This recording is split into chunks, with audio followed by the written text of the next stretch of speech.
Hello everyone, welcome to the Mint analysis for 22 March 2022. So in today's highlight, we will see that why PF interest rates were lowered. What is the aim behind that?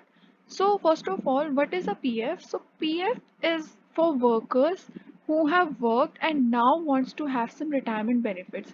So they pay towards the PF while they are employed, and after that they use it as an accumulated retirement fund.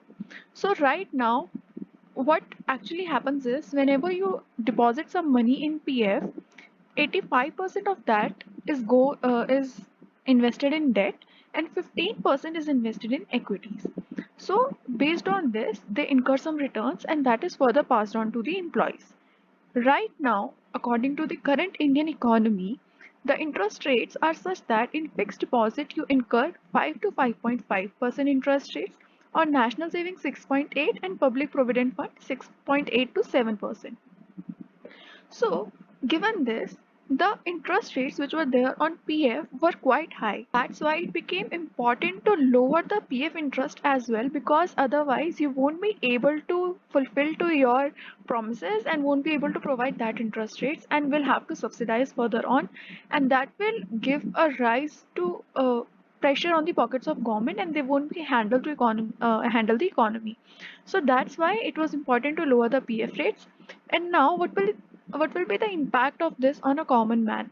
So by this, the PF deposits were being accumulated as a retirement fund. So those people who were completely dependent on these PF funds will now be suffered. They will now be suffering because their savings are, you can say, are decreasing in value. So that's why it will have a impact on common man.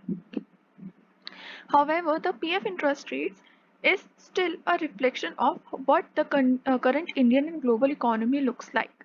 So right now, everyone is having low interest rates globally as well as in India, and this is what is being reflected by PF as well. So, in such a economy where most of the people are dependent on PF, what should be the way out? How can we increase the interest rates? So, one of the things that we can do is that we can increase the amount of equity shares that we have in our portfolio. So right now we invest around 15% usually. So if we increase it to 50%, we will be able to have more interest rate, more amount of returns, and that can be further distributed to employees. So this is the only thing that we can do. It is the only way out right now, where India is have comparatively weak social security, and to combat that, you can increase the composition of equity shares. Now let's come to the main news, which is HUL in discussion to buy Spice Maker MDH. So why HUL is actually buying Spice Maker MDH? Because MDH has already acquired a good customer base. It was able to serve to the needs of different states. So it has some spicy masalas, some different kind of spices for each state, and has a well-established identity there. So to have the benefit of that position, HUL is ready to pay 15,000 crore to MDH. So it will give a good customer base and an already established market for the brand, which is actually preferred by the consumers. Now, these are already the benefits that have been established by MDH. What are the challenges that they will be facing? The major challenge is that they will find it difficult to expand beyond tier 2 cities.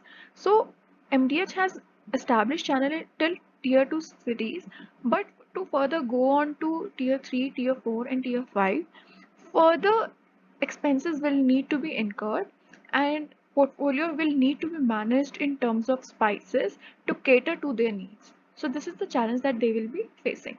Next is airfare surge as jet fuel prices hit a peak. So since the jet fuel prices accounts to 30 to 40% of operating cost, and these jet fuel prices, I remember about New Delhi, so they rose around 18%, which further will have a cost push increase in the airfares that the public pay. So that's what they are facing. That's the problem that aviation industry is facing right now after the COVID restrictions challenge that they faced in the previous year. Next is B737 crashes in China. So this is the news that we have just received, that 132 people were there in that plane which has been crashed. Next is current inflation spike above 6% is only transitory. So Mr. Shaktikanta Das is saying that the 6.07% that you have seen in February and the 6.01% of inflation that you saw in January, that is transitory, which means it will be a short-lived inflation.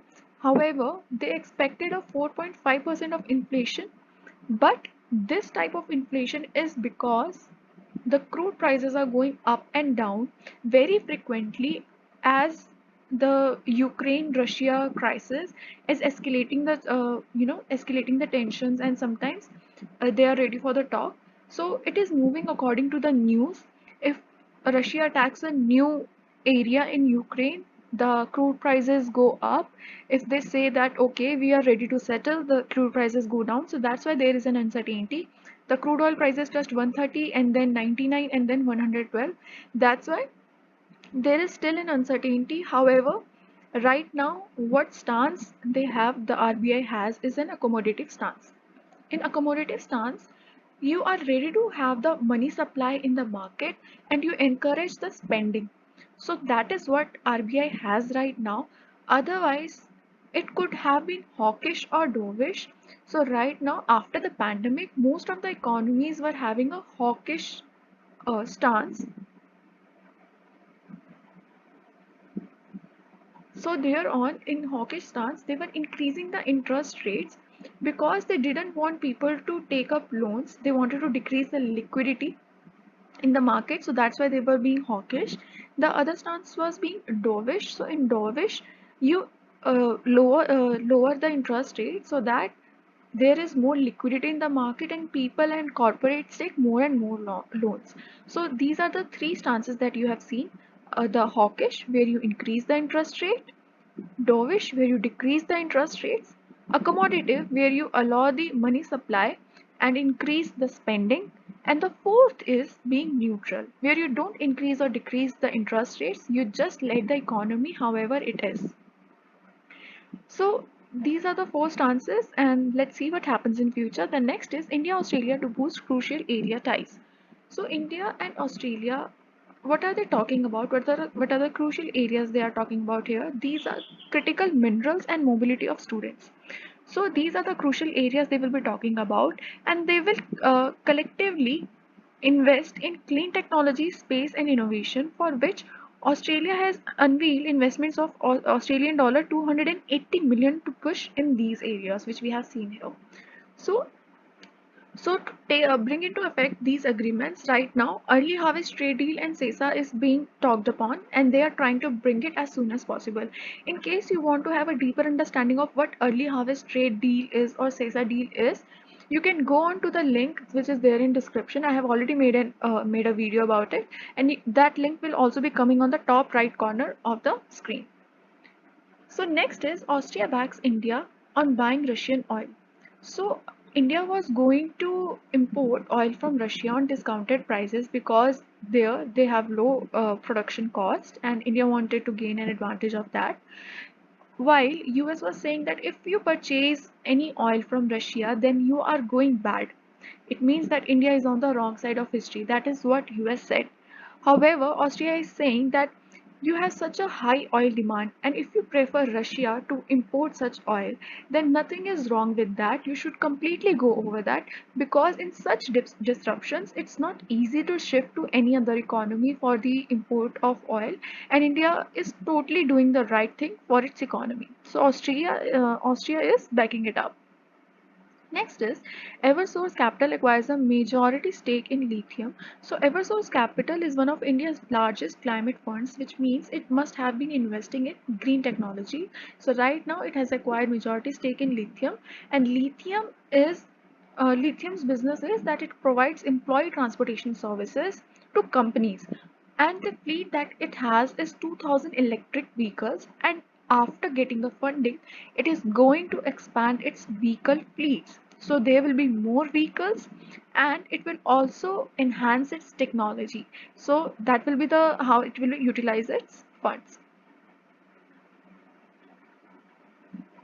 Crude prices increase again amid continuing Russia-Ukraine conflict. So, as you might have known, that Russia has attacked a new area, which is Mariupol, and it is asking Ukraine to surrender that city, that area to Russia. However, Ukraine is not ready to do so. So, due to this escalated tension, the crude prices have increased, and because of which RBI is also, not able to make a correct decision whether to increase the interest rate or decrease the interest rate and going for accommodative. So all these uncertainties are eventually leading to uncertainties in how the economic policies should be right now. Next is business as usual for Indian pharma companies despite Russia-Ukraine war. So it is so because the sanctions that have been imposed on Russia, they don't take into account the pharmaceutical industries, which means that you can still import or export the pharmaceuticals in Russia. So that's why there have been many pharma products which are being exported to Russia, Ukraine. There have been medicines that are being supplied to Russia and Ukraine. So that's why they don't come under these sanctions. That is what I wanted to highlight here, and they are going as usual. So their business is not being disrupted.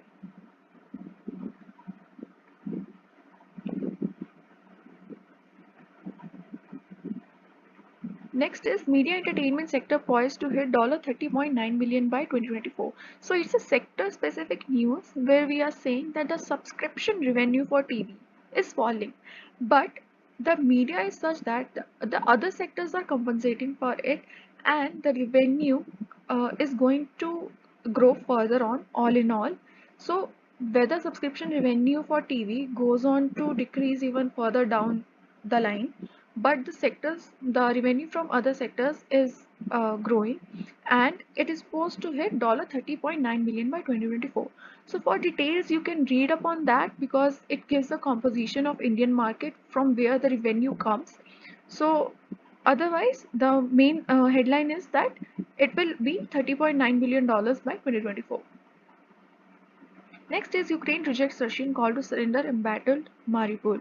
So, just a little detail about this news. So, recently a missile was launched in this city where uh, at a place where 400 people were residing, and they were the one who got threatened, who were killed, who were damaged, or you can say injured in the incident. And right now Russia is asking to surrender this city to Russia, but Ukraine is not ready to do so, and they are still fighting and protecting their country.